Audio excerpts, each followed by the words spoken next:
Chapter 3 Aliens.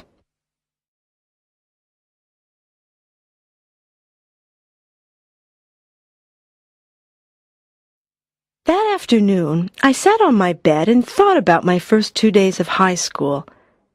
I wanted to know more about Mr. Stone. I decided to go and visit Paul. Paul was in front of his computer. He was very interested in astronomy, the occult, and life on other planets. "Hi, Paul, what are you doing?" I asked. I'm on the internet. I'm in contact with the International Space Fan Club. Listen to this.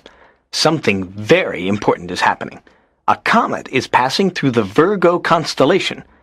There are the right connections for intergalactic meetings. The Earth has been in the Virgo constellation since last week.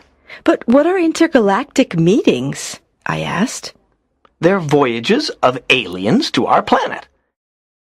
These voyages can happen only in special moments. For example, when a constellation and a comet meet. Aliens can travel to our planet for different reasons. Sometimes they want to study us humans. Some people say that aliens may come to Earth to conquer the planet. I looked at Paul with a shocked expression.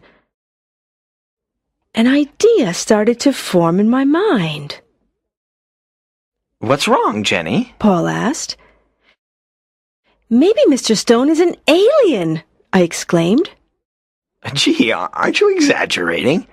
Now, come on, get real. Well, his voice doesn't seem human. His eyes change color, and do you remember the green liquid and the black pills he had for lunch? What do you mean his eyes change color? Paul asked. "Didn't you notice? Yesterday they were green. Today they're amber-colored," I answered.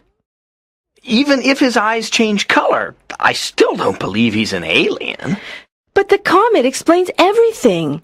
It entered the Virgo constellation last week, and Mr. Stone is a new teacher. I talked to Dana's brother Matt. He said that this is Mr. Stone's first year at Jefferson High. "No one knows where he comes from," I said. Maybe... Paul's eyes lit up. Maybe that's why he asked us all those personal questions. He wants to study us. Yes, you see? All clues indicate that he is an alien. So what can we do? I asked. We can spy on him. Maybe we can follow him to his house. We can see where he lives and what he does at home. However, we must be very careful. He doesn't seem to have emotions. He might get angry if he discovers we suspect him. We'll try to follow him tomorrow, after school, okay? Said Paul. The next morning, before school, I took Fred out for a walk in the park. Fred needs daily exercise, so my parents and I take turns walking the dog. The park was empty. It was dawn.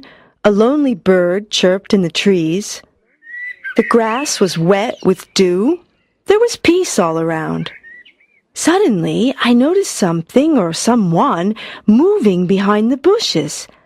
I got closer to see who or what it was. In the clearing, there was a man. He was looking up, and his arms were raised. He bent down and touched the ground. Then he stood straight again, face and hands again directed to the sky. After about a minute, he turned around. It was Mr. Stone. Was he communicating with the universe? With his planet? Was he really an alien? I quickly walked away. Fortunately, Fred didn't bark.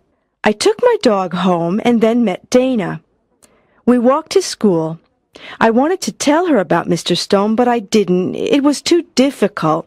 Besides, I couldn't tell her about the afternoon plan because it was too dangerous for 3 people to follow the teacher. During the morning, I thought about Mr. Stone again and again.